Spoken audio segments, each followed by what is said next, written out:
ইনকিলাব মঞ্চের সাবেক মুখপাত্র শহীদ ওসমান বিন হাদির নির্মম হত্যাকাণ্ডের প্রধান আসামি ফাইসাল করিম মাসুদ এবং তার সহযোগী আলমগীর হোসেন এখন ভারতের হেফাজতে।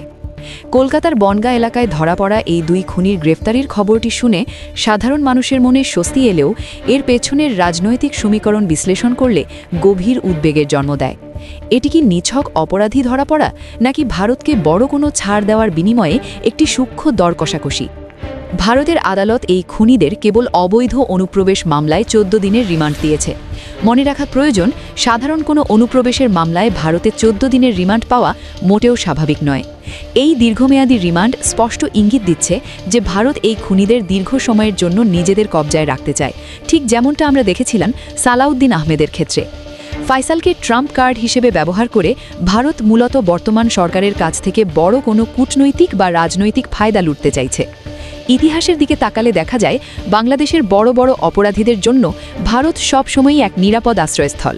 জুলাই অগাস্টের ছাত্র জনতার উপর চালানো গণহত্যার দায়ে অভিযুক্ত এবং মৃত্যুদণ্ডপ্রাপ্ত পতিত স্বৈরাচারী শেখ হাসিনাকেও পরম যত্নে আশ্রয় দিয়ে রেখেছে এই ভারত।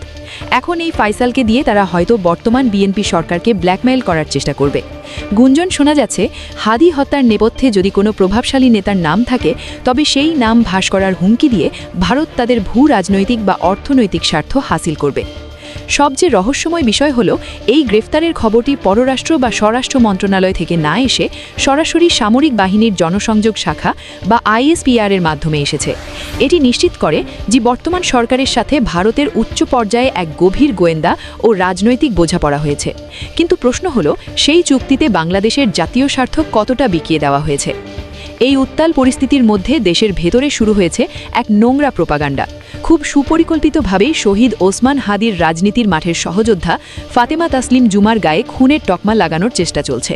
এমনকি ঢাকা দক্ষিণ সিটি কর্পোরেশনের সম্ভাব্য মেয়র পদপ্রার্থী সাদিক কায়েমকেও এই ঘটনায় জড়ানোর ষড়যন্ত্র হচ্ছে।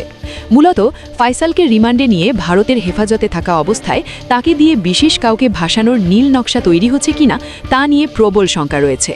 শহীদ ওসমান হাদির রক্তের সাথে বেইমানি রুখতে আজ আমাদের 3টি সুনির্দিষ্ট দাবি তুলতে হবে। প্রথমত, খুনিদের ভারতের জেলে আটকে না রেখে অবিলম্বে বাংলাদেশে ফিরিয়ে আনতে হবে। দ্বিতীয়ত, তাদের ফিরিয়ে আনার বিনিময়ে দেশকে কোনো স্বার্থবিরোধী চুক্তিতে ফেলা যাবে না। এবং তৃতীয়ত, তাদের জীবিত ও সুস্থ অবস্থায় ফিরিয়ে এনে বের করতে হবে কার নির্দেশে কোন গডফাদারের হুকুমে হাদিকে প্রাণ দিতে হয়েছে। প্রিয় দর্শক, আপনাদের কি মনে হয়, ভারত কি ফাইসালকে দিয়ে বাংলাদেশের রাজনীতিতে নতুন কোনো ফাটল ধরাতে চাইছে? ওসমান হাদি হত্যার আসল মাস্টারমাইন্ড কি শেষ পর্যন্ত আড়ালেই থেকে যাবে? কমেন্টে আপনার সুচিন্তিত মতামত জানান। ভিডিওটি তথ্যবহুল মনে হলে লাইক ও কমেন্ট করে শেয়ার করুন। সত্যের সন্ধানে আমাদের সাথেই থাকুন। ধন্যবাদ।